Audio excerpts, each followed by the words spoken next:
The cat command is one of the most used commands in Linux. Its primary purpose is to concatenate or link the content of different files. Let's look at the man page for the command to get an idea of how it can be used. First, let's look at usage. We start with the cat command itself. We can then add some options if needed. Lastly, we can add some files.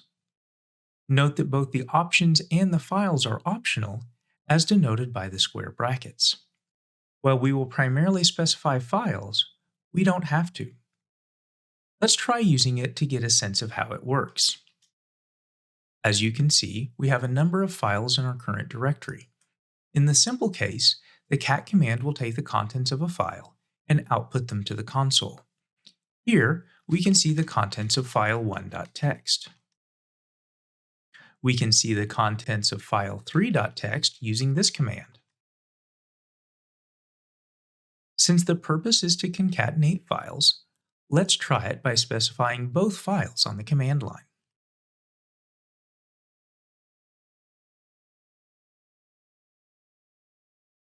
Notice that the contents of both files were printed in the terminal. If we change the order of the files, the output changes to match.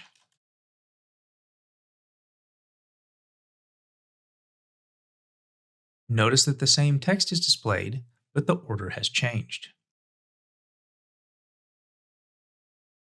If we go back to the man page, we see the options that are available to us. For the sake of brevity, we will only focus on two, -B and -N. -B numbers the non-empty output lines, and -N numbers all output lines.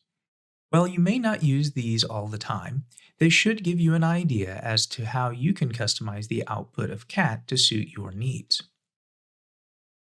If we go back to our previous command and add the -B option, we see that all the lines, except for the blank lines in file3.txt, are numbered. If we want those lines to be numbered, then we can use the -N option.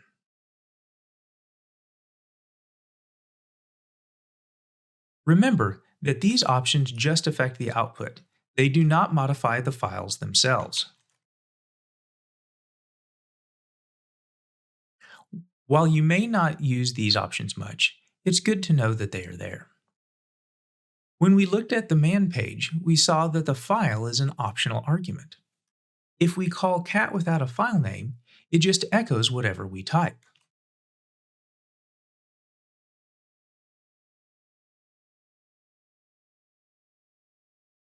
This may not seem useful right now, but in just a minute we will see where this can be beneficial. To exit out of the cat command, use Ctrl-D. You may recall from a previous video that we discussed the more and less commands. Both of these commands offer more functionality than cat for just looking at the contents of a file. So when would you want to use the cat command? Well, the real benefit of the cat command is when you combine it with redirection of input and output. While we will cover this topic more in a later video, let's look at a simple example so you get the idea. Here, we are going to reuse a previous command that combined the content of file 3 and file 1. However, we are going to add a redirection operator and the name of a new file, combined.txt. When we execute this command, the contents of the files will be sent to the new file. We can verify this by using the cat command.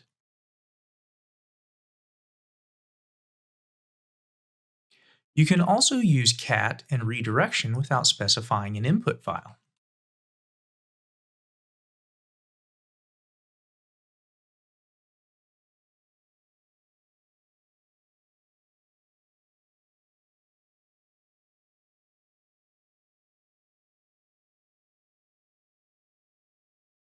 As I said, input and output redirection will be discussed in more depth in a later video, but this gives you an idea of how the cat command can be useful.